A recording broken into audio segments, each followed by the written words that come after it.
ومكروا ومكر الله والله خير الماكرين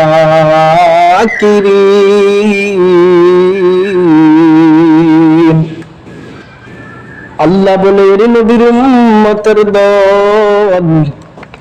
আল্লাহ কোরআনুল কারীমের মধ্যে বললেন দুনিয়ার একদল কাফের বেঈমান ইসলাম ও জাতির বিরুদ্ধে কথা বলে, ইসলাম জাতির বিরুদ্ধে চক্রান্ত করে, কিন্তু আমি আল্লাহর চক্রান্ত তাদের ঊর্ধ্বে।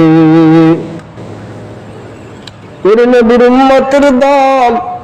যদি আমার মাওলা সব জায়গায় রহমত আর দয়াশীল না হইতেন,